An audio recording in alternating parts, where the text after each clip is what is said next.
ये हाथी पर बैठकर लड़ रहे थे और प्रताप ने जब देखा कि बीचों बीच मानसिंह हाथी पर बैठकर निर्देश दे रहे हैं तो प्रताप को इस बात पर बड़ा गुस्सा आया और प्रताप को लगा यार हमारी लड़ाई मुगलों के साथ है, ये आमेर वाले पंचायती क्यों करते हैं। कभी बाप बेटे समझाने के लिए आ जाते हैं, अब बेटा लड़ने के लिए आ गया मेरे से। और उसने चेतक को, जो चेतक था प्रताप के पास में, तो प्रताप चेतक को मर्दाना नाम के घोड़े पर जिस पर मानसिंह बैठे हुए थे उसके एकदम समीप ले गए।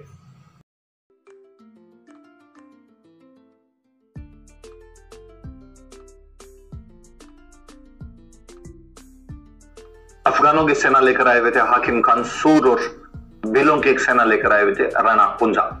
और अकबर खुद नहीं आया था, अकबर की तरफ से आमेर का राजकुमार मानसिंह और आसफ खान।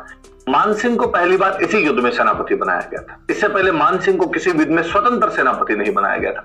आप लिख सकते हैं मानसिंह के पुस्तक, लिख लोगे प्रथम बार स्वतंत्र सेनापति, ताकि याद रह जाएगा।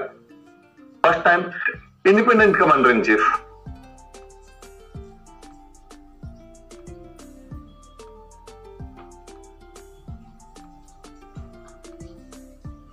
समय स्वतंत्र सेनापति थे, इंडिपेंडेंट कमांडर इन चीफ थे पहली बार। पूछे कि मानसिंह को पहली बार कौन से युद्ध में स्वतंत्र सेनापति बनाकर भेजा गया था, तो वो ये युद्ध था।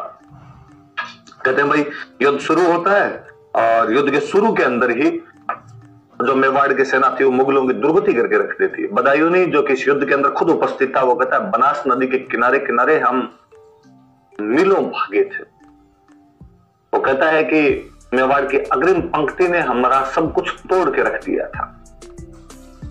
हमें यह भी नहीं समझ में आ रहा था कि तीर किस पे चलाना और किस पे नहीं चलाना है, क्योंकि हमारी जब अग्रिम पंक्ति मेवाड़ की अग्रिम पंक्ति का मुकाबला सह नहीं पाई तो पीछे लौटने लगी, दौड़ने लगी और मेवाड़ी उनका पीछा करने लगे। जब दोनों एक ही तरफ भाग रहे थे, हम पीछे खड़े थे, तो हमें यह नहीं पता था कि मैं तीर किस पे चलाऊं और किस पे नहीं चलाऊं। बदायूनी कहता है मैं नकीब खान से पूछा कि नकीब खान तीर किस पे चलाया जाए। अपने वाली सेना भी इधर ही भागी आ रही है और पीछे मेवाड़ी भी इधर ही भागे आ रहे हैं। नकीब खान ने बदायूनी को कहा कि आंख बंद करके तीर चलाए जाए, दोनों तरफ से हिंदू ही मरेंगे, क्योंकि सबसे आगे वाली टुकड़ी थी वो मानसिंह के साथ वाले लोग थे ज्यादातर। इसी समय जब मुगल सेना की हालत बहुत ज्यादा ही खराब हो रखी थी, तो मिहत्तर खान नाम का एक सैनिक था जो ये अफवाह फैलाता है बेचारा, वो जोर जोर से चिल्लाता, वो कहीं पीछे खड़ा था। उसने देखा कि यार अपने वाली सेना तो चप्पलें हाथ में लेके दौड़ती भी आ रही है, तो मिहत्तर खान ने जोर जोर से बोलना शुरू किया, अरे अगर रुक जाओ, अकबर खुद आ रहा है, अकबर सेना लेके खुद ही आ रहा है। तो मुगल सेना को थोड़ा सा यूं लगा कि यार बादशाह खुद आ रहा है। दो चीज थी, ये तो बादशाह आ रहा है, सेना लेके आ रहा है, थोड़ी देर मुकाबला कर लेते हैं, इतने में सेना आई जाएगी। दूसरा ये भी था कि बादशाह के सामने इस प्रकार भागे तो बादशाह मार देगा बाद। तो सेना वहां पे रुक गई थी। तो कोई पूछेगा कि पर अकबर तो नहीं आ रहा था, वो ऐसी अफवाह फैला रहा था सेना के अंदर जोश भरने के लिए। कोई पूछेगा आपसे कि हल्दीघाटी युद्ध के अंदर किस सैनिक ने अकबर के आने की झूठी सूचना दी थी, तो मिहत्तर खान नाम के सैनिक ने यह सब कुछ किया था। लिखो, मिहत्तर खान नामक मुगल सैनिक ने, ए मुगल सोल्जर नेम्ड मिहत्तर खान, मिहत्तर खान नामक मुगल सैनिक ने, ए मुगल सोल्जर नेम्ड मिहत्तर खान हाथी पर बैठकर लड़ रहे थे।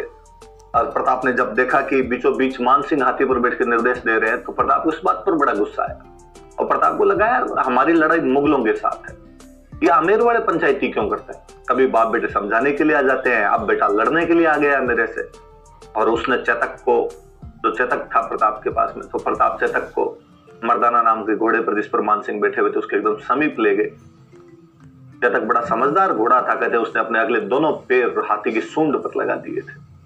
प्रताप, जैसा कि अक्सर आपने कहानियों में सुना होगा कि प्रताप अपना भला फेंकते हैं, मानसिंह होदे में छिपकर बैठ जाता है, भला ऊपर से निकल जाता है, मानसिंह की जान बच जाती है। और मानसिंह बहुत अच्छा सेनापति था और उसने अपने हाथी की सूंड में कटार लगा रखी थी, एक चाकू लगा रखा था।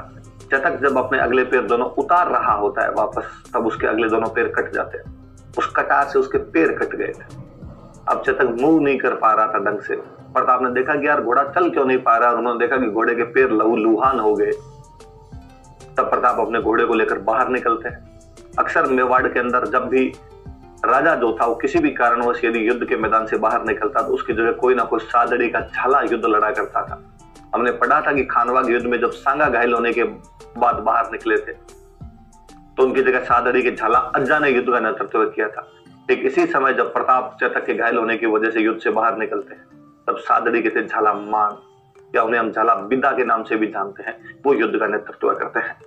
प्रताप जीतते हैं युद्ध को, मुगल सेना भयंकर हार के साथ यहां से वापस भाग जाती है। जब मानसिंह पहुंचा अकबर के दरबार में और अकबर ने पूछा मानसिंह और असफ खान से कि क्या प्रताप को तुम हरा के आए हो? उनका नहीं। क्या प्रताप को तुमने पकड़ लिया था? नहीं। क्या प्रताप ने संधि कर ली? नहीं। क्या प्रताप को तुमने मार दिया? नहीं। तो अकबर ने कहा क्या सोच के आए थे कि सरदार खुश होगा, इनाम देगा? उसने कहा मंगता हूं, आज के बाद मुंह दिखा दिया दोनों टांगे तोड़ दूंगा तुम दोनों की। उसने अकबर और अकबर ने मानसिंह और असफ खान दोनों का दरबार में आना बंद करवा दिया था, ड्यूटी बंद करवाई थी दोनों की। दरवाजे बंद करो रे, मुंह मत दिखाना मुझे। अर्जी कहां से? कुछ 6 महीने बाद में उनको वापस दरबार के अंदर एंट्री मिली थी। और जब लोग कहते हैं कि नहीं हल्दी घाटी के युद्ध में अकबर जीत के गया था या मानसिंह और असफ खान जीत के गए थे, तब मुझे लगता है वो कौन राजा है दुनिया के अंदर? ऐसे मूर्ख राजा कितने हुए हैं जिसने अपने विजेता सेनापतियों को दुत्कार के बाहर भगा दिया? आपका थानेदार में सिलेक्शन हो जाए और आप घर पे जाओ और आप जाग कहो कि मैं थानेदार बन के, और आपके घर वाले बन गए। थानेदार बन के क्यों आया? फेल होके आना था तेरे, और आप फेल होके जाओ तब आपको घर के अंदर यूं स्वागत सत्कार किया जाए, आपके ढोल नगाड़े ताशों के साथ में आपका घर के अंदर आगमन करवाया जाए। ऐसा थोड़ी ना होता है। परंतु तो कोई आंख बंद करता है तो इस प्रकार से आंख बंद कर लेता है कि सच्चाई देखने के प्रयास भी नहीं किए जाते हैं। देखो